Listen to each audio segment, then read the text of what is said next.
তৃণমূল জমানায় লক্ষ্মীর ভান্ডারে বেলাগাম দুর্নীতি হয়েছে। বছরে হাজার হাজার কোটি সরকারি টাকা নয় ছয় হয়েছে। সেই সংখ্যাটা কত? সরাসরি একবার নিউজ রুমে চলে যাবো। আমাদের প্রতিনিধি রাজশ্রী দত্তগুপ্ত রয়েছেন। রাজশ্রী, দেখো, এটা একটা অপরিসীম দুর্নীতি এবং এটা বলতে পারো আরেকটা দুর্নীতির ফাইল তৃণমূল জমানায় বিগত সরকারে ঘটে গিয়েছে। যে সামাজিক প্রকল্পকে মমতা বন্দ্যোপাধ্যায় সরকার তাদের অভিনব এবং সবচেয়ে বড় সামাজিক প্রকল্প হিসাবে সামনে রেখে এই গত বিধানসভা নির্বাচনেও প্রচার করে গিয়েছেন লাগাতার, সেই লক্ষ্মীর ভান্ডার যা বলা হতো মহিলাদের যে এম্পাওয়ারমেন্টের জন্য করা হয়েছে এবং এই মহিলাদের জন্য করা সামাজিক প্রকল্পে এই ভোটেও বাজিবাদ করবেন ভেবেছিলেন মমতা বন্দ্যোপাধ্যায়, যা আদৌ হয়নি। কিন্তু আজকে পালা বদলের পর, ক্ষমতার বদলের পর, বিজেপি সরকার আসার পর দেখা যাচ্ছে যে মহিলাদের জন্য যে প্রকল্প করা হয়েছিল সেই প্রকল্পেও দিনের পর দিন, বছরের পর বছর চুরি হয়েছে এবং সেই চুরির পরিমাণ খুব কম টাকা নয়, একেবারেই কম টাকা নয়, একটা বিপুল পরিমাণ অঙ্কের টাকা চুরি হয়েছে। এবং মহিলাদের বদলে তৃণমূলের নেতা, কর্মী, সমর্থক, যার যেখানে প্রভাব রয়েছে তারা প্রশাসনের সহযোগিতা নিয়ে এই মহিলাদের জন্য বরাদ্দ টাকা পুরুষরা অ্যাকাউন্টে নিয়েছেন।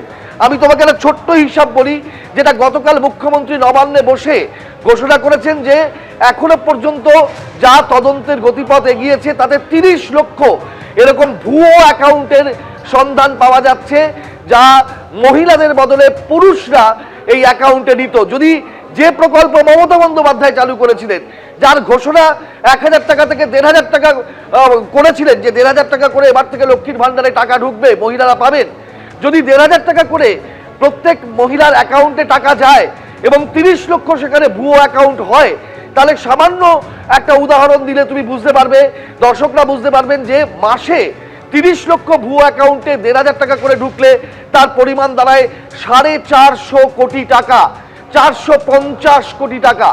এবং এক বছরের যদি আমি হিসাব করি তাহলে সেটার পরিমাণ দাঁড়ায় 5400 কোটি টাকা। এই বিপুল অঙ্কের টাকা, এই টাকা কিন্তু চোরা পথে তৃণমূলের কর্মী সমর্থকদের অ্যাকাউন্টে ঢুকছিল, যারা মহিলা নন, পুরুষ। একটা 2-3টে উদাহরণ, সামান্য 1 মাস হয়নি এখনো সরকারের, তাতেই তদন্তে যা উঠে আসছে একের পর এক গ্রেপ্তার। শুধুমাত্র বহরমপুরে, শুধুমাত্র মুর্শিদাবাদে বহরমপুর, রঘুনাথগঞ্জ এবং ডোমকল, এই মিলিয়ে 4 জন গ্রেপ্তার হয়েছে। রিষড়ায় একজন কাউন্সিলর গ্রেপ্তার হয়েছেন, চন্দ্রকোনায় একজন গ্রেপ্তার হয়েছেন। বহরমপুর, রঘুনাথগঞ্জ এবং ডোমকলের কাহিনী, যেটা মুখ্যমন্ত্রী নিজে কয়েকটা নাম বলেছেন, যে রাকিবুল শেখ এবং মুস্তাফিজুর রহমান, তারিকুর রহমান, এই 3টে নাম মুখ্যমন্ত্রী নিজে বলেছেন। এবং এই 3টের মধ্যে তারিকুরের 8টা অ্যাকাউন্ট ছিল, 8টা অ্যাকাউন্টে সে টাকা পেত লক্ষ্মীর ভান্ডারের। অর্থাৎ এইভাবে তার পরিবারের রোজগারের ব্যবস্থা করে দেওয়া হয়েছিল। এগুলো কি প্রশাসন জানতো না? এগুলো কি তৃণমূল জানতো না?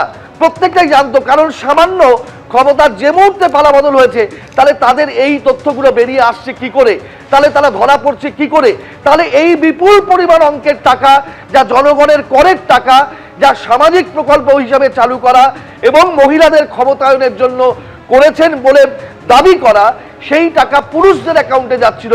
এবং সেই টাকার পরিমাণ যদি এই 1500 টাকা করে যেতে শুরু করত তাহলে মাসে 450 কোটি টাকা এবং বছরে 5400 কোটি টাকার দুর্নীতি হচ্ছিল এবং হতে যাচ্ছিল। এর আগে 1000 টাকা করে পেয়েছে তারা। তার মানে এই হাজার হাজার কোটি টাকার দুর্নীতি, এই 21 সালে শুরু হওয়া প্রকল্প 26 সাল পর্যন্ত চলেছে। কত হাজার কোটি টাকা এইভাবে লিকেজ হয়েছে সরকারি ফান্ড থেকে, জনগণের করের টাকা থেকে, সেটা কিন্তু একেবারে দিনের আলোর মতন স্পষ্ট হয়ে গেছে। অর্থাৎ এই একটা বৃহৎ কেলেঙ্কারি, বড় কেলেঙ্কারি, যে কারণে মুখ্যমন্ত্রী গতকাল ইঙ্গিত দিয়েছেন যে পরবর্তী সময় এই ঘটনার তদন্ত ইডির মতন কোনো সেন্ট্রাল এজেন্সির হাতে দেয়া হতে পারে। কারণ এখানে তছরূপ হয়েছে পাবলিক মানি, জনগণের টাকা তছরূপ হয়েছে এবং সেটা 1-2 টাকা, 100-200 টাকা নয়, হাজার হাজার কোটি টাকা। এবিপি আনন্দ, এগিয়ে থাকে, এগিয়ে রাখে।